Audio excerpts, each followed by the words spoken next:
Welcome to the Interviews Podcast. Prima intenzione, Bobo anticipato, palla vagante, mette giù, recoba, il tiro,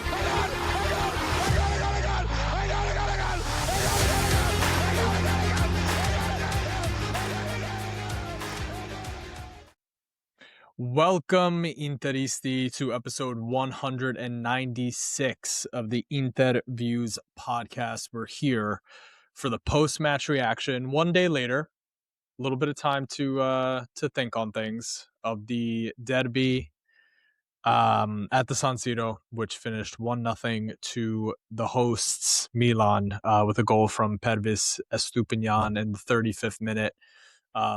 It's as aggravating to say the day after as it was in the moment. But Inter loses yet another derby, yet another big game to have a 7-point lead in the Serie A title race. As always, I'm one half of your co-hosting duo, Alessandro Raffa, joined here by Johnny Paterno. Johnny, you think it was a good day a good idea to get at least a day of being able to kind of sit on this before we analyze and jump in? So I know it wasn't like our original plan. Like we did want to be able to record right after it. I had some travel issues, so we were forced to come do this a day later, which wasn't ideal. However, I do think it was good now because I think I would have been a little erratic with some of my statements and a little bit quick to want to, I don't know, be the most negative version or person or however you want to put it with everything. And I think now having a little bit of time to process feelings, and even though some of those feelings are still there and valid, I think now I could explain my reasoning a little bit more now. Yeah, I agree with you. It's happened so often this year where it just feels like we don't look like the same team whenever the pressure is at its highest, that to continue to happen over and over again in the moment, like I don't think it would be a very useful listen, honestly, to Interisti, to just hear us lose our minds. Although, like you said, there is definitely feelings of friction here. So let's not waste any time. Let's get into it. I thought the best way to go about this episode was to do a little bit of fact or fiction. I have 5 items that I think cover the major talking points and storylines coming out of this game, and I'll ask them, and you tell me fact or fiction, and back it up. Ready to go? Let's go. Number 1, Kivu is limited tactically and is getting outcoached in these head-to-head clashes. Fact or fiction? This is one of the ones I'm glad I had time to think and really process this, because as much as I love Kivu, and I do think that he is a good enough manager to win the Scudetto, to win a domestic double, I do think against these more experienced managers, these ones who have the seasoning in Serie A, who have years of experience and have been primarily managers in their career, he is being, I would say it's fact, he is being tactically outcoached. When things are not going the initial way that he anticipates, I feel like he does not have the right ideas to either counter it or, being able to shift things on the fly. He has done it against lesser opponents when certain things haven't worked. But however, when it is against the Contes, the Allegris, the Simeones, it seems to have been, a little bit more difficult for him. I don't dislike Christian Kivu. I love him for his time with the team, obviously in the trouble years. I love what he's done. The vote of confidence that he's had with young players and allowing certain players to blossom in his system, specifically Di Marco, has been fantastic. However, I do think he is a little limited tactically, and I think that's going to be a difficult thing in years to come when other teams maybe do catch up to us in terms of talent and stuff like that. Yeah, this was and I agree with a lot of what you said. This was a tough one for me. I'm going to say fact, but with some important nuances to discuss here. So just in terms of the big games that we've seen Kivu in this year, let's take both legs against Milan. In both of those games, enough opportunity was created by Inter to score goals and to win those games. Is that the reason why we don't finish those goals a tactical limitation? Is some of the individual errors by Sommer a tactical limitation? You can argue it. I think in this game, if you look at the opportunity, the only one that I think that was more a design would be DiMarco's opportunity. Yep, I agree. The one that Mkhitaryan has, and I'm sorry, I didn't realize I was like moving out of the frame here, but like the one that Mkhitaryan has is more from a breakdown in midfield and a defender being indecisive in picking up either Mkhitaryan or sticking with Boni, which is what initially he did decide to do. The midfielder comes in with a late challenge. I forget, it might have been Fofana trying to get Mkhitaryan there out of the edge of the 18. He doesn't get a clean tackle. So I think that's more just a creation of chaos. Really, it was a turnover in the midfield. They go on the counter, and it just kind of works out that way. Yeah, I don't think that has anything to do with Kivu's tactics in that instance. I agree. I agree. Okay. And really the point that I want to get at is if you look at all of these games, there were two of the head-to-head clashes that I think he was outcoached in. The first being the first leg against Napoli, despite what happened with the PK situation in the first half, the way that Napoli tore us apart in the second half, I just think Conte had Kivu's number. Like he did the right things there. Kivu wasn't effective with the subs, and I think he was outcoached that game. And this game, he was outcoached. And if you look at, I am going to make a broader point about this in general, but if you look at the game against Milan yesterday, I tweeted that I thought the teams had really flipped their identities in that first half. Yeah. You saw Milan was the high pressing team. You saw Milan was not kicking the ball around. They were going very direct. They were playing like we are accustomed to seeing Inter play against the big sides. Inter, on the other hand, was sitting back, letting Milan have the ball, wanting to make sure that, they were cutting down the counterattack, taking really long in the possession and the buildup. We're not playing as direct. They were playing like what we saw Milan play. Let the other team, have the ball, invite the pressure, create a turnover, hopefully, and then go on the counter. And that is not how Inter have been playing all season. So when I say Kivu was outclassed tactically, this was exactly how Allegri would have wanted the game to go. He changed the way that Milan played and surprised us. He, forced us to kind of change what our structure was. He took his goal and then he put everyone behind the ball in the second half. If they're going to create anything, it's going to be on the counter. If not, Inter's going to continue to get frustrated all game. Allegri had the game that he wanted to have. Without question, Kivu was outclassed there. The nuance there is that it has not been him getting outclassed in every big game. He lost to Allegri today. The two games against Juve, even though there was a period of dominance for Juve at the San Siro in the second fixture against Juventus, the way that first half was ending before the red card for Juventus. Inter was growing into that game and things had flipped. There was a narrative coming out after Juve. I saw it a lot, including, from Nemo, where Spalletti was outclassing Kivu. No, they had a really good 25 minutes, but then things changed. Before Juve got the red card, Inter was looking very dangerous. Against Atletico, 90-something minute corner that they let go. Against Liverpool, a penalty late on. Like, I don't know about... But I think Simeone instilled his game plan better against us. Granted, it was a 1-1 game at that time before that late, winner for Atleti, but I still think Simeone outclassed us in that match. Maybe the word is like, got the better of instead of outclassed. If I'm to say Okay, fair, outclassed, fair. completely outclassed, Allegri yesterday outclassed Kivu. He had Kivu's number. The other point that I want to make about whether Kivu has tactical limitations, I think that he is not a tactical genius on the way that you see with Guardiola, or people want to say he's a tactical genius, or on the way that you see with some other coaches. What I do think he is he's more of a man manager.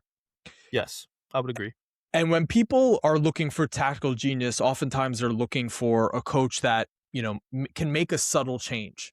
Yesterday's game, the inability to change things, in my opinion, actually has more to do with the squad at his disposal than Kivu's decisions. Yeah, Kivu's tactical know-how.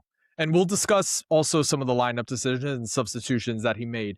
But he doesn't have a player in his team that can easily shift to a different formation, one behind the striker, that offers something different in terms of these low blocks. He's got to play the guys that he's got to play. Lautaro and Thuram are out. Hakan, we didn't know that he was unavailable, but apparently he was completely unavailable. I don't think he made the right calls, but it's a lot easier to say someone's not a tactical genius or someone is a tactical genius when all these players that Kivu wanted to bring in or that he was asking for, Joao Cancelo, Musa Diaby, these players would have made the difference because they have different characteristics. But management didn't give Kivu these players. Did he do the best that he could with the squad that he had available yesterday? No, he didn't. But the reason why I push back, despite the fact that I do agree that he has tactical limitations and he got out coached in a couple of these clashes, is because I think he asked for a different kind of player 2 windows in a row now, hasn't been given it by management, and maybe can't implement the things that he really wants to implement. And for me, that's not, oh, you're not a tactical genius, you're lacking. For me, I don't want to let management off the hook and put everything on Kivu, who is inexperienced himself. For sure. Like, and look, I understand that. However, I do think that he just doesn't have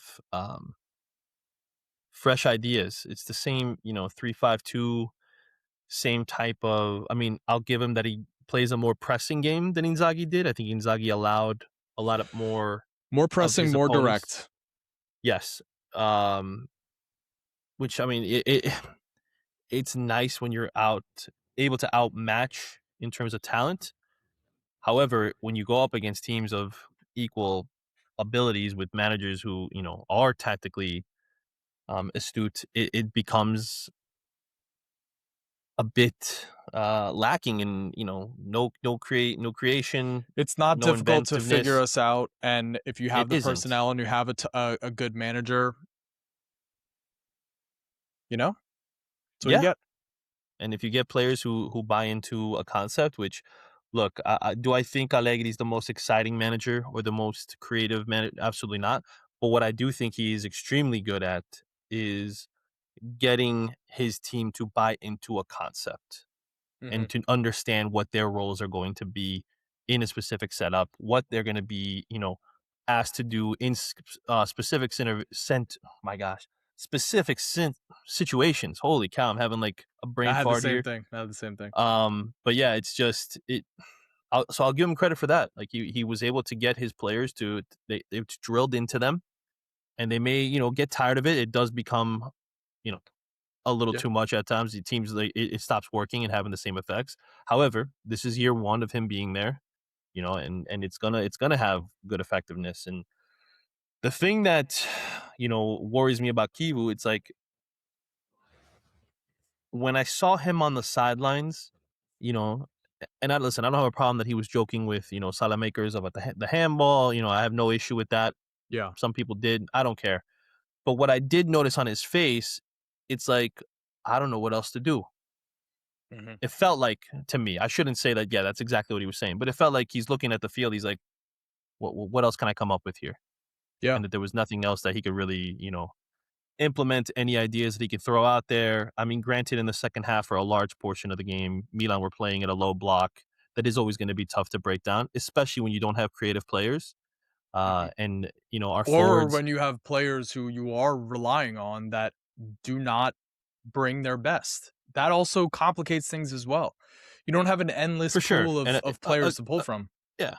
And granted, when you're too in, I mean, I think we could all agree Lautaro is the best player, starting option up top without a question. When he's missing, Turam is having a little bit of a EPL flu, maybe. I don't know what that was about really, but I feel like you would have found other players trying to do anything they can to at least give you 15, 20 minutes, in my opinion. I mean, I mean, look what Lautaro did last year against Barcelona to be available.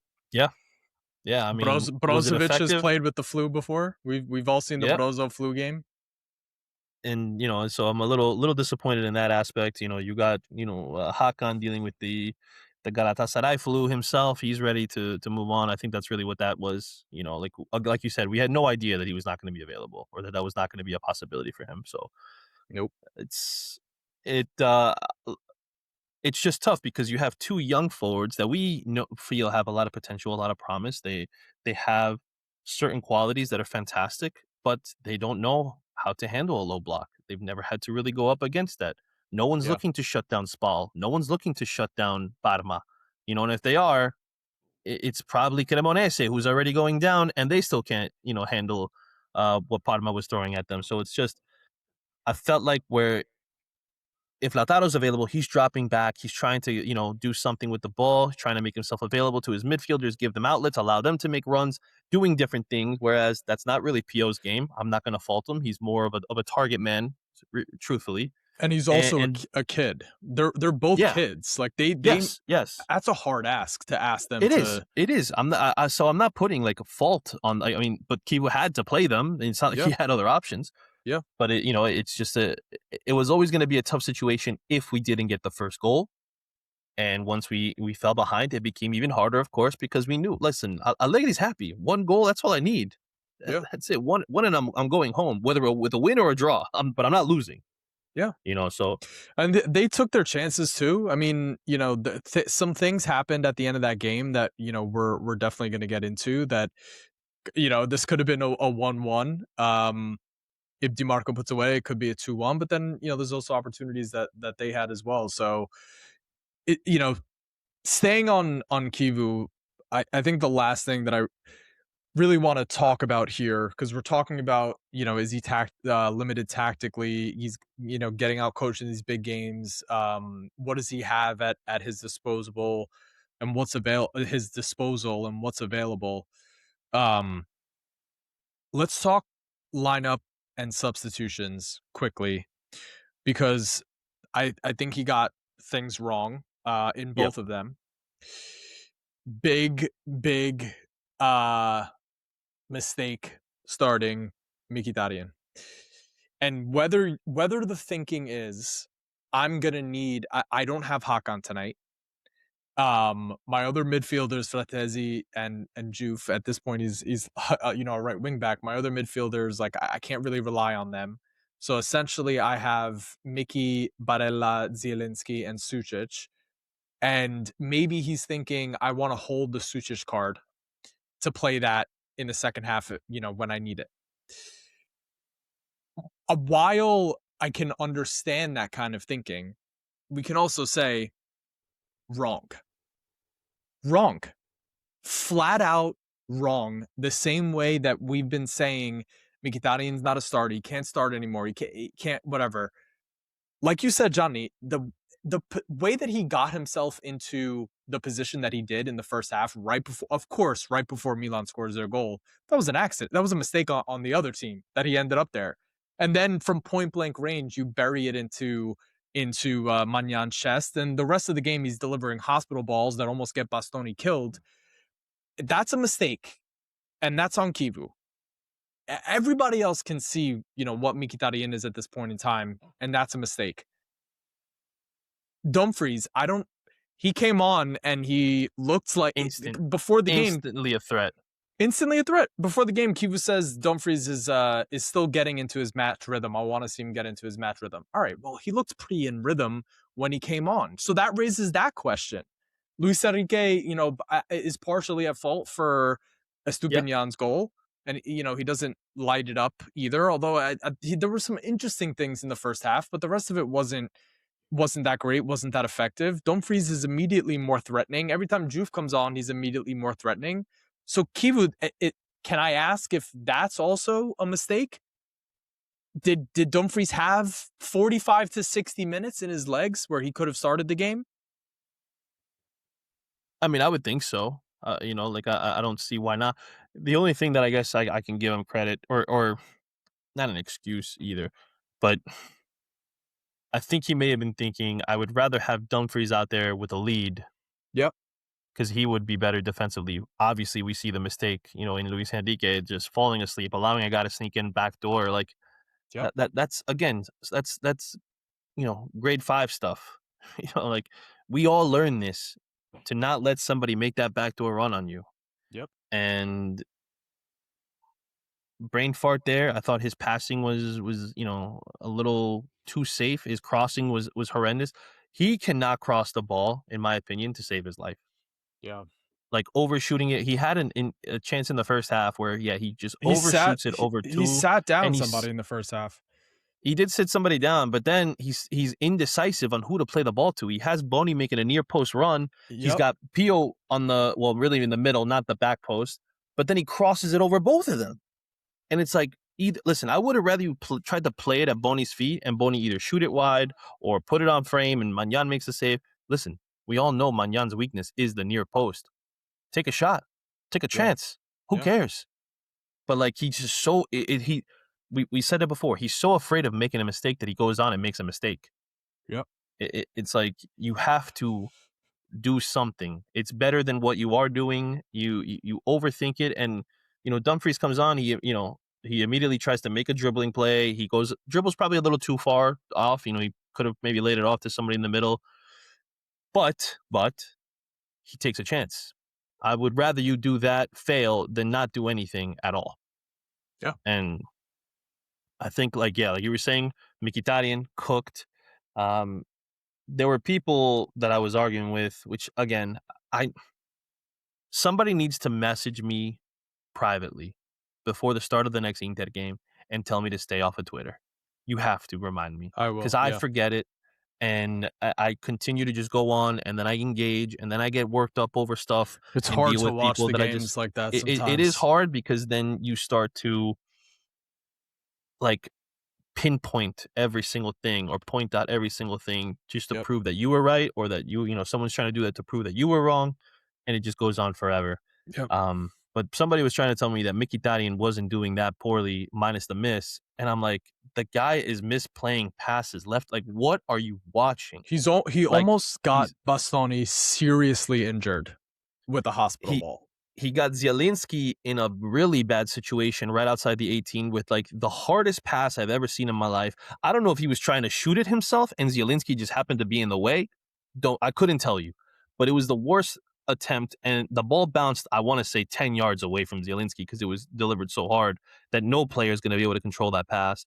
And then what happens? Boom, Milan take it. They start on the run. Fofana hits Pulisic gets it wide to Leao, and it came out to be nothing, but it could have been a quick 1-0 lead for them at that point.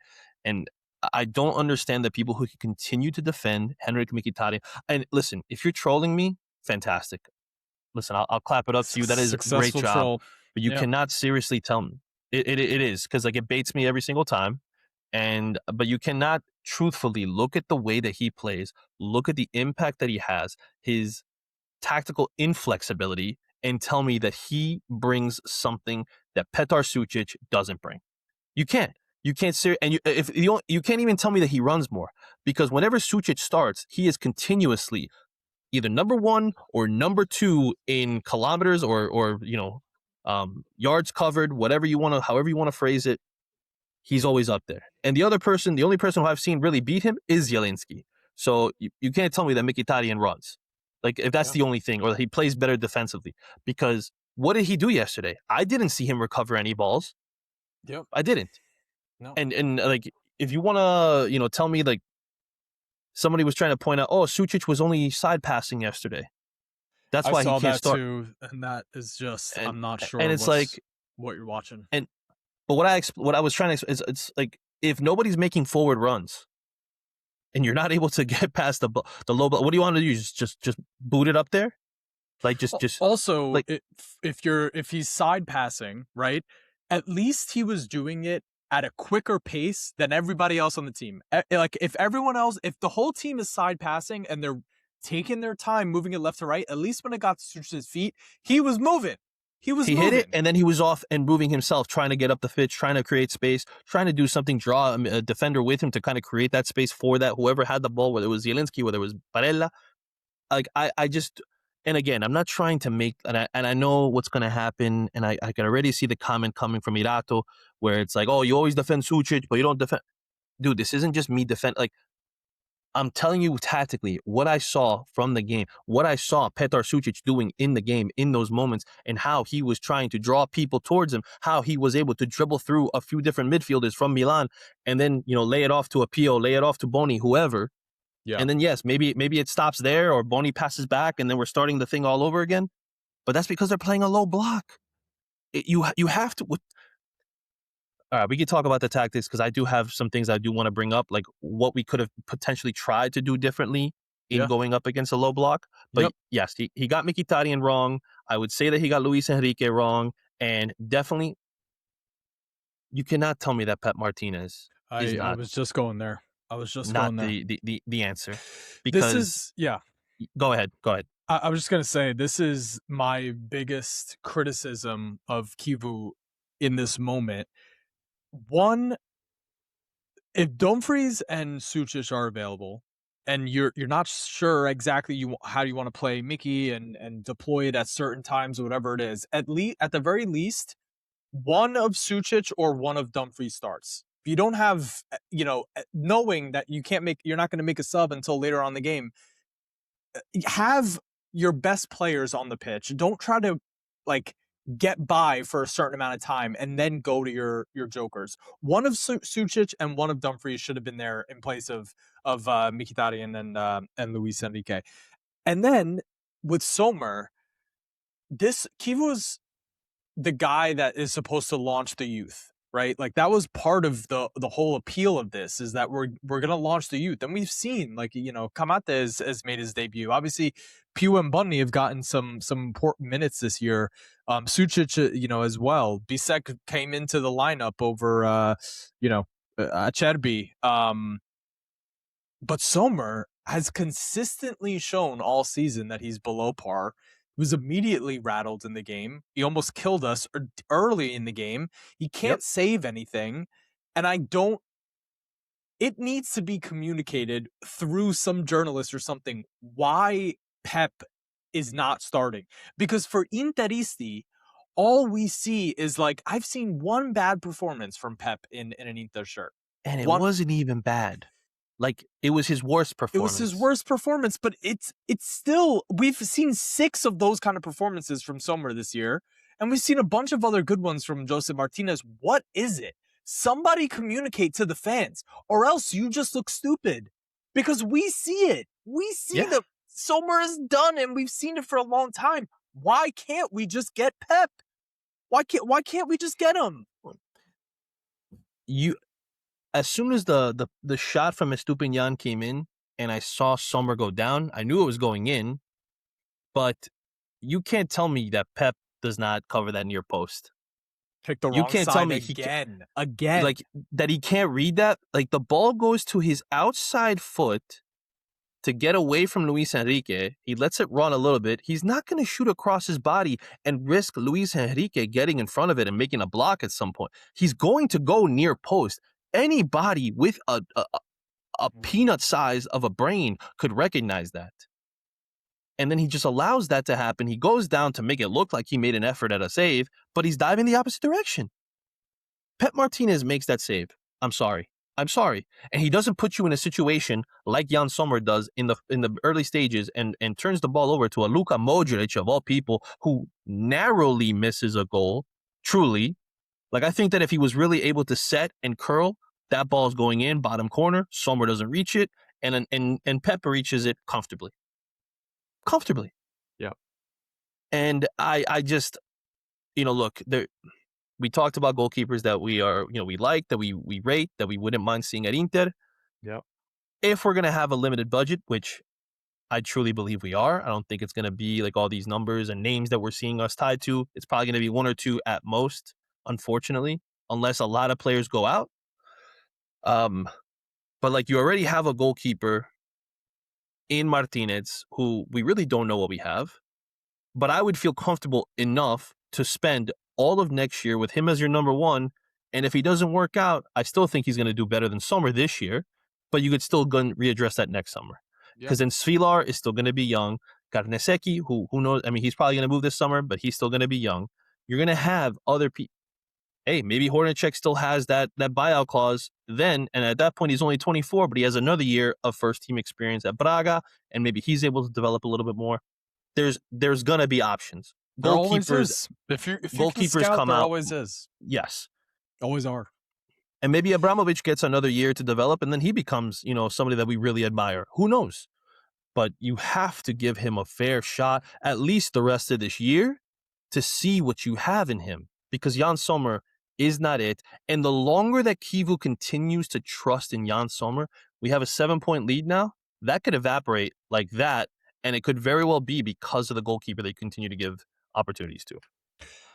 Yeah, let's move on to the next one. I think to wrap it up, I like Kivu a lot, and I think he could be successful. But you can't drop all the big games while continuing to give minutes to players that we're done with, and not have questions asked about it. I understand you were a player and you defend these guys and stuff like that, but this is Italy. It's different. We've seen all the coaches that everyone is crying for, Allegri, Spalletti. They've all gotten into it with their players. They've dropped big players. Like that, it happens. Sometimes you need to say like, Sommer is not. He's making mistakes and he needs to fix things. For the time being, we're gonna go to Yeah. to Joseph, but we have all the faith that Sommer is gonna turn around. I don't I know. mean, It can't be I that was saying hard. I was saying this to our friend Nick Costa, and I was saying like it's okay to be a dick every now and then.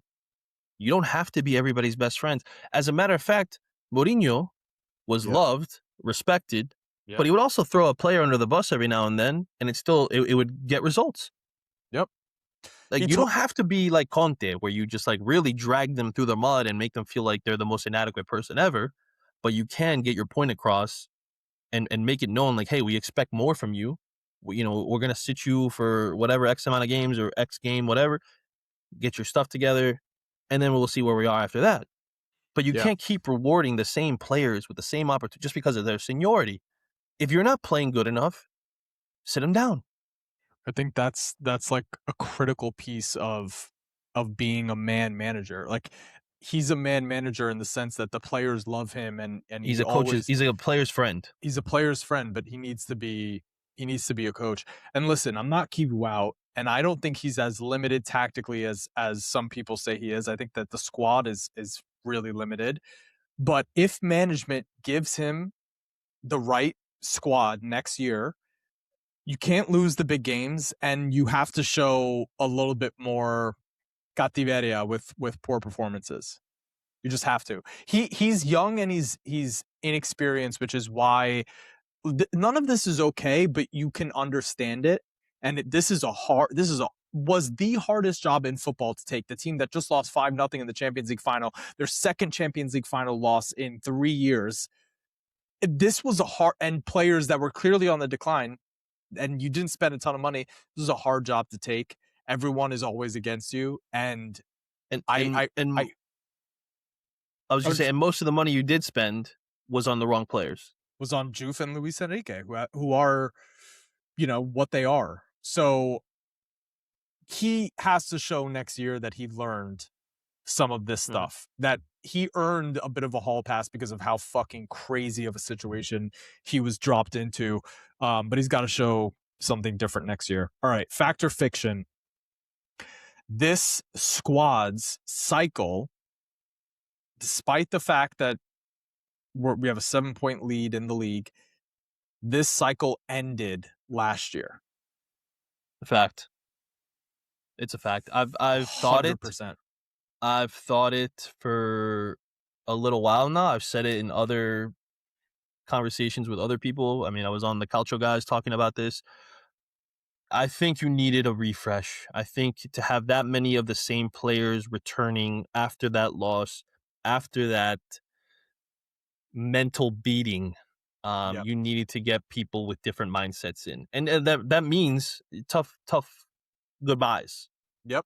But like I said this in a way like the treble team didn't even last this long. Nope. And they listen, you could have told me that they were going to stick around for another 5 years.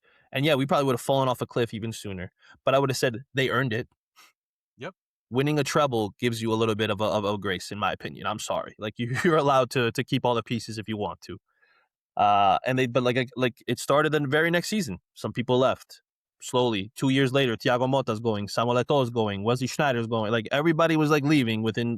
There was pretty much, except for Milito, pretty much everybody. Well, obviously Milito, Cambiaso, Samuel, and Zanetti, but pretty much everybody else But was those gone. are the players that still they still had it and they were still Yeah, and they contributing. were still offering and contributing stuff. I'm not saying that you have to sell everyone, but last year would probably would have been a good time to cut ties with Hakan.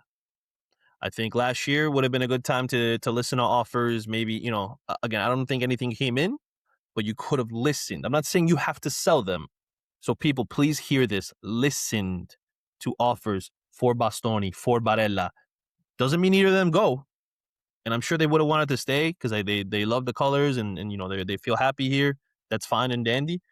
But I think that you need to get a refresh. This same core has been together essentially since 2018, minus Hakan. And you Like you could also move this squad cycle could have ended last year, but you still kept the core because the players that have really hurt us this year haven't necessarily been the core outside of one player who, is laboring. But that refresh could have been Sommer was told you are the backup keeper. That's part of the refresh. Mkhitaryan, you didn't have to renew. We didn't have to keep Acerbi and De Vrij for another season. Finding a taker for Dumfries, they thought that was going to happen. Then they spent the money on Luis Enrique. That's bad management. You know, there were things that could have been done to refresh the squad to a greater degree, but running it back with this team, we didn't do enough to help to put them over the top. And it's fact. you could have done, yeah, all right, fine, some of those like older pieces and stuff, but I feel like you would have had to have made a tough sacrifice in order to fund some of these other moves. Like, I mean, that's just fact. You're not going to sell your captain, who truly, like, watching yesterday, Lautaro is the most important player. He may not be our best player this season, but he certainly is the most important player for Heartbeat. executing what Kiva wants to do, the work that he puts in, the effort. When he leads in that manner, it reverberates throughout the rest of the team. And when you don't have him out there, that's tough. So, like, you can't obviously sacrifice a player of that. DiMarco, I certainly don't think you like, but I'd be okay. Like, whether it's a Hakan, whether it's a Bastoni, whether it's a Barella. Although after watching Barella yesterday, which I don't even think it was that bad, but it definitely wasn't. But he was He's just wearing not the the same. armband, and He's and it's been a long season of this where it's like you have to now. Now is go time. yeah, yeah. It's I listen. I know it's not going to happen because this management. We're gonna win a double, right? And they're gonna say, "Well, see, we're good enough. We don't need to do anything. We're good enough."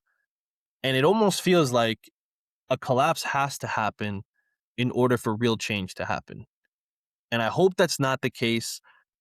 I'll knock on the table too. I hope I'm wrong, but it does feel like that's the only way significant change is going to happen. And maybe I'm completely off base, and that's fine. But I just don't know what it's going to take in order to have something truly impactful happen with the squad to make a legitimate refresh. Yeah. Yeah, and it also feels like you don't have a ton of pieces to sell for really high prices that help you rejuvenate the entirety of the squad. Like, let's say it's just about trimming the elderly. You know, Sommer, Acerbi, Devray, Mkhitaryan, you trim all that. Does Hakan for 15, because Galatasaray is not going to pay anything more than that. Does Hakan for 10 or 15 replace all that? Probably not. Is Turam going to get a big offer? Who knows? We got to see how the rest of the season goes. Bisek, I could see him being sacrificed, but then you're opening up another hole. Is somebody going to pay Dumfries's release clause? There's like so many. Yes, somebody is going to play Dumfries' release I, clause I because hope it's so so, cheap. It's so cheap. but he spent a lot of the season out for injury. I hope he has a huge World Cup. I really do. And also Denzel is one of the ones that shows the balls when he's on the pitch. So it's like, Yeah. yes, I could see that we could refresh that position as well, but at the same time, okay, like I don't know, that's kind of a mentality that we could use in the squad. So it's a very difficult summer that we're heading into, but summer that we're heading into, but yeah, we're both fact on squad cycle ended last year. Fact or fiction, management is to blame for yesterday's loss. That I say fact. A lot of it has to do with management, and the reason is you look at the players that you're linked to all January, and you look at what happened on that pitch, and you say, "Man, Diaby's speed and willingness to take somebody on could have been really useful. Cancelo could have made Estupinian look like a fool out there. They didn't give him anything. They didn't give him anything." And you see, what's going on with your team in terms of injuries now, and you wonder like how much does having to play all the whole month of January without any recruits coming in have to do with that? Where all these players are playing these countless minutes, I think management has a lot to. Kivu will take all the blame, but if if you really understand what you're watching, a lot of it you say is like, why was Mkhitaryan even out there to begin with? Why was Sommer even out there to begin with? And for me, that's a failing on management. So I give it a fact. Yeah, no, I'm gonna agree with you on that. It's um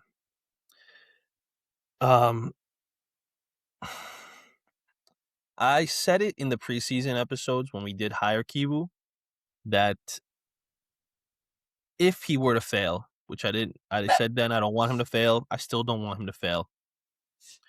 But if he were to fail, this is gonna fall solely on management.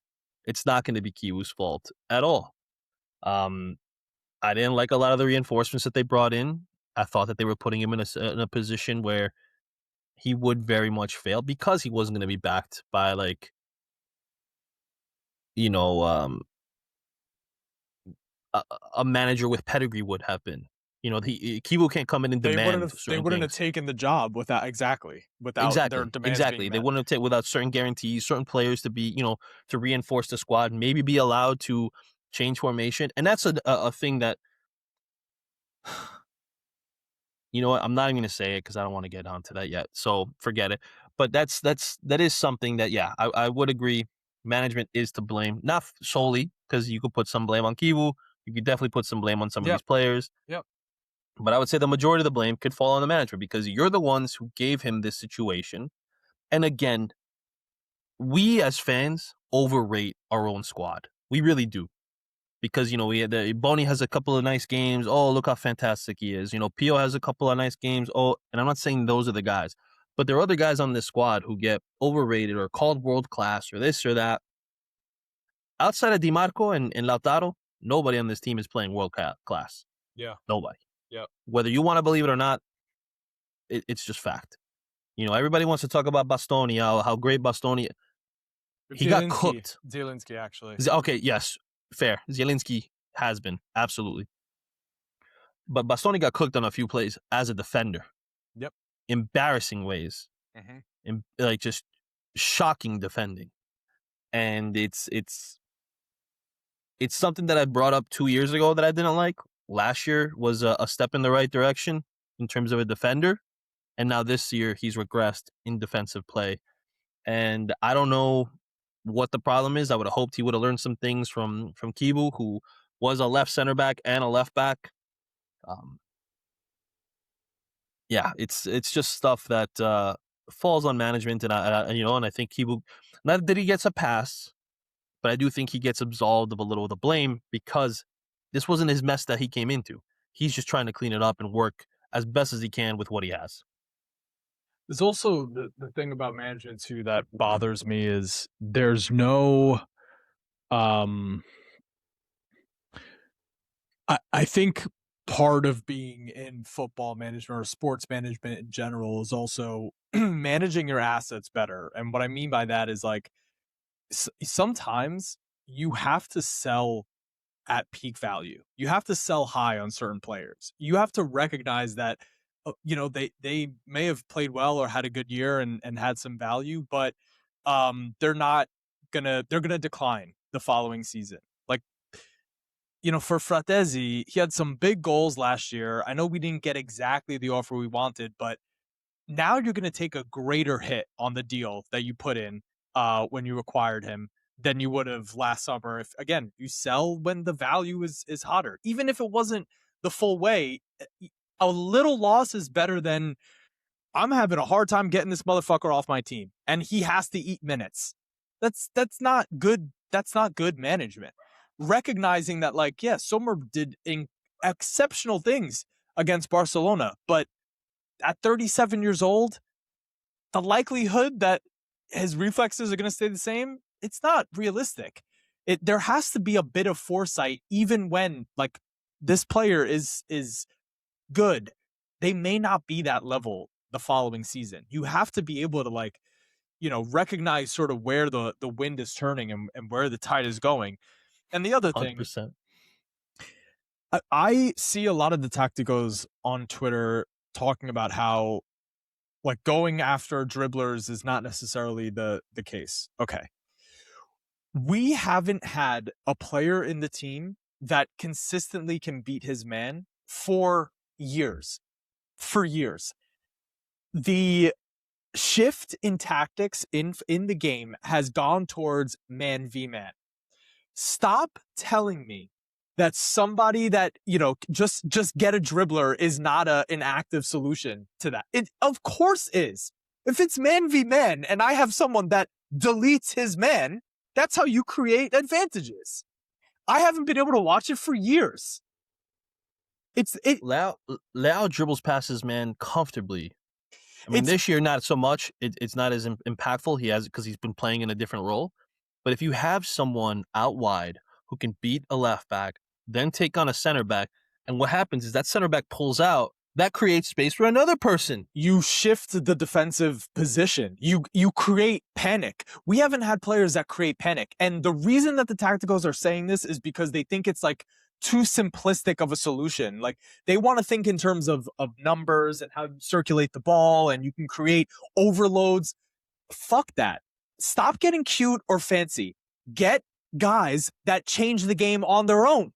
On their own. They beat their man. That creates the overload. I don't need a triangle to do it. I need a lookman. I need someone who's going to surprise you, dink right past you. Then the overload is created. Sometimes it is as simple as that. All the best players in the world that everyone's ever fawned over, every player that you put on your watch list and your scout list, it's because they do shit on the pitch that's amazing. And we don't have that. It's been too much system. And if you want to say Kibu's tactically not a genius, fine, but then get him game changers. Then keep the tactics simplistic. I want to press high and I want to play direct. And you know what? I'm going to have a joker. We don't have that kind of play. Fratesi's not a joker. He's a joke. Thank God. You had the joke was there. I'm glad you used it. Thank you. Thank you. Two touches the entire game for that man. 0 passes attempted. And yet he continues to play. Granted, I understand the situation. 25 minutes? 25 minutes, 2 touches. What are you... We literally played a man down. We played a man down. I'm sorry. You can't tell me that we didn't have people. He is an absolute. You want to talk about a black hole? That is a black hole out there. He is a complete waste, and it's disgusting in my opinion. Um, yeah, I I agree with everything that you said. I would love to echo it all, but obviously I don't want to keep it just regurgitating what you're saying there. But um, yeah, And even with Juve, like we get so frustrated with him, but at least when he's running and trying to make stuff happen, and yes, he does like do one too many step over and then dribble the ball, way too far towards the goal line. Like these are things that it is not perfect. But you know what I see when Juve has the ball and he's trying something? I see a defense on its back foot. I see them having to shuffle back and like they start acting like, okay, present danger. This guy's got speed and he's fucking shifty. Like alarm bells start going off. You know what's not setting the alarm bells off? Pavlovic, De Winter, and Tomori defending crosses. They're good. They're fine with that. They're big, physical, whatever. Okay, fine. I can do this all day, Captain America. I can do this all day. Keep throwing crosses. You know what? You know what I want to see? Tomori on skates. That's what I want to see. I want to see him on his back foot, not knowing which way the player in front of him is gonna go. oh, you mean like Lautaro did to him in the Supercopa? Yeah, yeah. Like that's what I wanted to see. That's the kind of stuff that I want to see. I want to see, the kind of threat that Hakimi used to put at people and the fear that they would get when he was just running gracefully at them. Like Yep. not looking like a panicked runner. He was running with purpose. He was running with pace, but he knew what he wanted to do. He knew how to take on his man, and we just don't have that. And the Twitter tactico is, it's all about the possession game and like you said, triangles in space and just being able to create positional overloads and stuff like that. That's all fine and dandy. And yes, you know what? At times that is fantastic. But you know what else is fantastic? Like you said, when you have a player who can take his man, who can do something out of nothing, Yeah. whether it is a lookman, just like, flicking the ball between somebody's feet, spinning them, and then taking off with it and finding, well, now it's like a Julian Alvarez or another, what's his name? The other Simeone out there, who's actually not Giuliano? related to Diego, but yeah, Which one? No, it's who's his son. the The that's his Simeone? son? Yeah, that is his son. Yeah, Giulio Simeone. Julio is his son? Okay. Yeah, I mean, I know Giovanni is, and I forgot the other one, Giuliano on Giuliano. Atletico. Yeah, the flopper. That's his. Yeah, That's yeah, his yeah. son.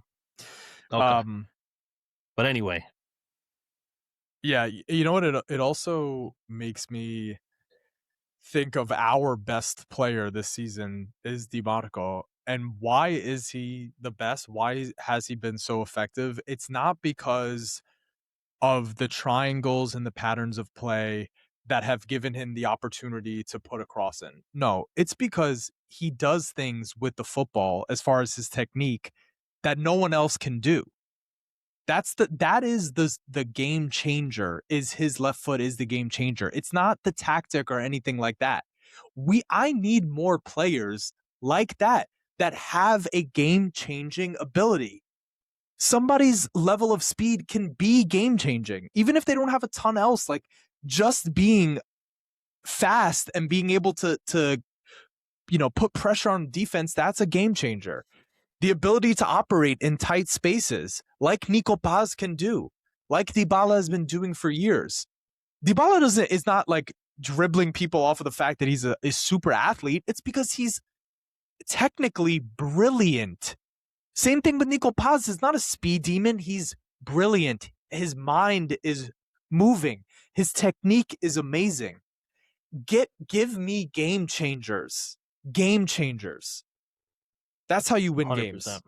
Yep. I don't need a tactical genius on the bench. I need game changers on the pitch who aren't 37, 36 years old. Who aren't just coming on freeze to retire in Milano. Yep. No Goretskas. Anyway, fact or fiction? Here we go. The Ricci handball is a penalty. I'm sure I'm going to get some hate for this, but fiction.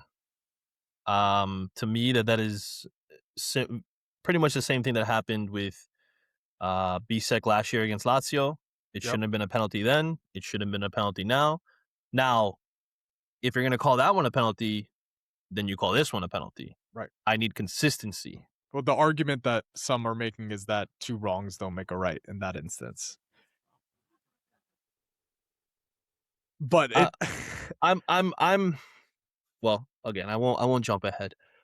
To me, not a penalty. I didn't think that when it happened. I didn't. I was like, that would have been, in my opinion, a harsh penalty, and we would have been got. The Marota League narrative would have been carrying on even more if they did call it. Now, that doesn't mean that if it's a penalty, you don't call it, because I don't want the Marota League thing. But I'm just saying, like, to me, I could hear the complaints. I could understand why people are upset about it, but we shouldn't have had the penalty called against us, against Lazio, and this one should not have been called, in my opinion. I think what makes me most upset about the whole situation is not necessarily that it wasn't called, but twofold. One, that there was no check. Like like no one in the VAR room said, like, it clearly hits his arm. Like, maybe you want to take a look and see the dynamic of the play. Just come take a look. Like, you made the call that it's not a penalty. Like, you don't have to overturn it. Just come take a look. The other thing that makes me upset is I feel like every other fan base, like, if that happened to, they would lose their minds. They would lose their minds. They But would, then I but see other fan bases we're saying, always the ones who are, the corrupt ones, according to every other fan and base. also the So, whiners. That's what I'm seeing. Everyone, you're whining. Like, that you got what you deserved. Like, we're not whining. I mean, this is this, and it's funny, you got what you deserved. For what? For what? What do we deserve? Because you're in second, fighting to win a scudetto. That's why we deserve to not get calls. Like, that's how it goes now. Like, now first place team. That's, oh, you're in first. You don't get calls your way. Like, that's a stupid argument. But again, we're dealing with stupid people, who are just, keyboard warriors, and would never say anything to your face if push came to shove. But I digress. The thing that does upset me more than that call is the one that did end up in the back of the net off the corner. I yeah. still don't know what was Neither do called. I. Neither Like, do I. that upsets me more. Like, what are we ever gonna find out? Is anyone ever gonna ask? Like, does anybody know the answer? Genuinely. I don't know. I don't know what happened. I think it was that Dovetti whistled before or didn't whistle yet. I'm not exactly sure what happened. Exactly. I have no idea.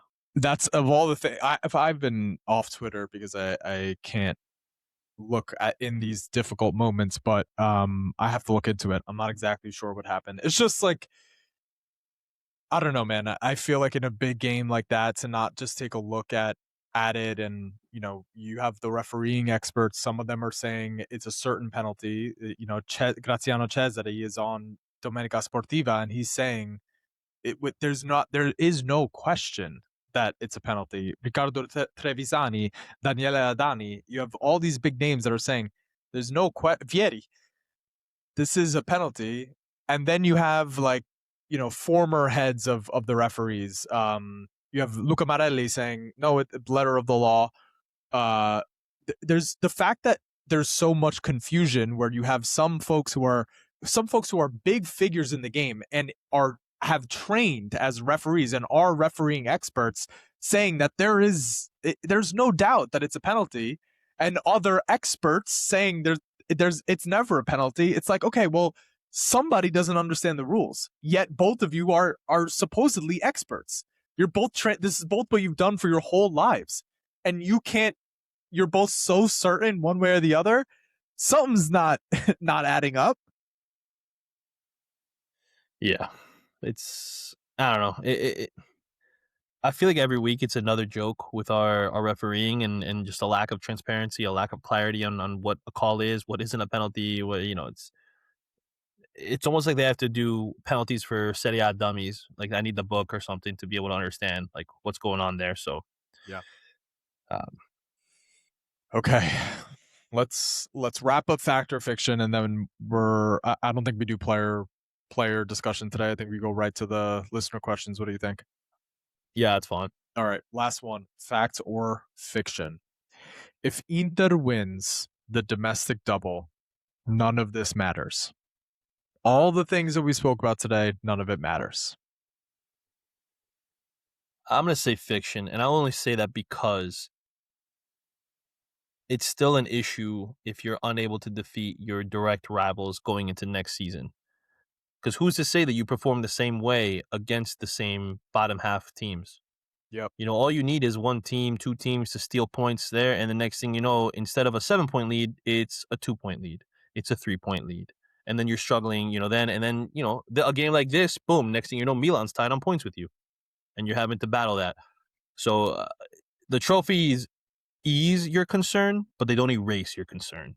So That that's the is the perfect way to say it. That was fire. What a thanks. line. What a Thanks. line. Right off the top of the dome. That's going to be the right tweet off. when this episode goes out. What a line. That's it. That's exactly right. Okay. That's it. I'll drop. You know what? I would drop my mic, but it's a new one, so I don't want to mess it up here. Yeah. No, you're 110% right. I think it is for the fans, nothing else matters. It should be about winning titles. There's no title for big games won. There's no title for how many points you picked up in direct clashes. For the fans, for the fan base, and for the for the players, for the fan base and for the players, the only thing that matters is the win. This is fiction, though, if you are running this club. If you are management or you are whatever, you are supposed to have a project. If this was let's call this year the last year of the project of the previous cycle, despite the fact that we have a new coach. It's an in-between year. It's the last year of the previous cycle and the first year of the new cycle. If you're management, you better be thinking of this whole thing in terms of this is the first year of the new cycle. I need to get things rolling here. There's a lot to do with this team. There is a lot to do with this team. This team needs a complete and total rejuvenation. The Scudetto and the Coppa Italia, a domestic double, is an incredible achievement that the players should be praised for. The fans should be happy as hell and should not worry about the results in the big matches. But management better worry about how this year went down. They better be worrying about how this year went down. Because it's enough in terms of trophies, but you cannot go into next season wanting another season like this. For sure. All right. One thing I do want to say before we go to listener questions is what I was frustrated with our inability to attack a low block. I actually wrote notes on this because I've been working on my coaching license. I don't know if I want to actually be a manager, but I think if I want to stay in soccer, it's always good to have that, because if I want to be a sporting director at some point, you got to at least have a B license, and only having a D going on my C, I'm still a little bit of a way. If we're in a 3-5-2 and we're trying to go at a low block, you need your wing backs to play truly as wingers at that point in order to overload the fullbacks. And I know you didn't want to talk about the overloading stuff, but that's the only way you're going to be able to defeat this one. You have to have the width. You have to be able to pull the wingbacks out of position to be able to force them to really just stretch the back line. That's the only way you're going to be able to create those spaces to allow second, third runners to be able to get into the channels there. You have to focus on creating gaps between the center back and the wing back. I'm using my hands here, but you can't even see really on the screen. I understand. I wish I had my iPad. I didn't bring it with me because I had a whole thing mapped out and I would have been able to share it on the screen so you can kind of see what I'm talking about. But if you're able to do that, you're able to be fast, direct, because what typically when you have playing a low back, it's like a 5-4-1 or a 4-5-1. They were playing more so in a 4-5-1 themselves to kind of just crowd the middle of the midfield of the pitch. Yep. Close the gaps. And if you close them all, and then what you're effectively trying to do as the attacking team is either go from a 3-1-6 kind of thing or a 1-3-6 where you're just trying to create either mismatches, overloading it, some type of chaos factor. It just makes it a little bit hard to, especially when you're a team that tries to cross too much. That was a dumb move by Kibu is not trying to be more direct and running through the middle, just keeping things out wide. It's easy to defend when there's a congested 6 yard box, like if you have bodies all over the place there. So I just would have liked them to have been a little bit more I don't know, creative in trying to go through the middle, giving people diagonal runs, chances to come in and from different avenues, and maybe even send, well, Bastoni was off at that point, but maybe even send Carlos Augusto while you have it out wide, more of a direct runner down the middle to be able to kind of pull somebody out of position. Maybe that frees up Zielinski for a shot. Like that's the thing too. I feel like we didn't take enough shots. Anything could have happened with Magnan, right? Like we know his weaknesses is low near post or just getting low in general. Fire them. Even if nothing comes of it, fire them. A rebound could happen. A ball could spill out. But anyway, that's what I would have liked to have seen in that. And you have Zielinski as the deep lying playmaker. You could have had him pinging things if people were just making more runs. There was a lot of stagnant forwards, specifically Fratesi and Pio, laid in there where they just were standing around, not moving, not trying anything. Yeah. But anyway. Yeah. No, and I also think it makes me miss Lautaro too, because Without a question. he gets everyone like going. Whereas it felt like there was such a feeling of frustration amongst them that they Yep. even stopped moving. All right, let's go to you You guys. You want to do the speak pipes first? We got a lot of them. Yeah, let's go with those. I saw a lot come in. All right, let's see. All right, first up. Why is this not showing? Oop. Hold on 1 second. Sorry, guys. Speak pipe. First one is Gino Panino.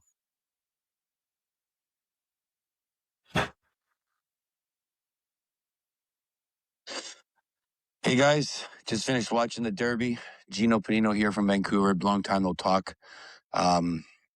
Lackluster Derby for sure by Inter. Even the way we played with being shorthanded, still I felt like we could have walked away from that. Of course, Johnny, your guy Mika, blows a great chance to go up 1-0 and then we concede. I'd love to know your thoughts on what were the calls in the 90th minute there after the corner. The goal that went in, referee blew the whistle, no explanation why. It looked like there was multiple fouls on Inter players that could have been a PK. And the non-hand call on Ricci at the end. I know we're grasping at straws, hoping for a call at the end, but deserved. Rules are rules. And if that was against us, and it has happened against us, we'd get screwed. Seems like everybody wanted to make sure that Inter didn't walk away with the title today or the point, and it happened. Typical Allegri, Cortomuso, garbage. Can't stand him in the way he plays. Stupidly, it's effective, but still can't stand him. Yeah, regardless, wanted to know your thoughts on all that. And also, Johnny, where you find your top soccer cards that you promote and talk about, the Inter cards. I got 2 boys that would love to have them. And up here in Canada, it's hard to find. So, yeah, love to hear your thoughts and keep up the good work. And regardless of the result today, we're still up and a Scudetto to win and a Coppa Italia as well. Ciao, guys. Thanks for everything. All the best. Gino Panino from Vancouver. Wow, Gino Panino is the Panini family. There's several of those Paninos running around. All right, so he did remind me of something that we didn't talk about. The Dumfries, when he heads the ball into Ricci's arm, some were saying that Estupinian fouled Dumfries there. Did you see anything there? Of the chaos in the moment, they were saying that should have been a...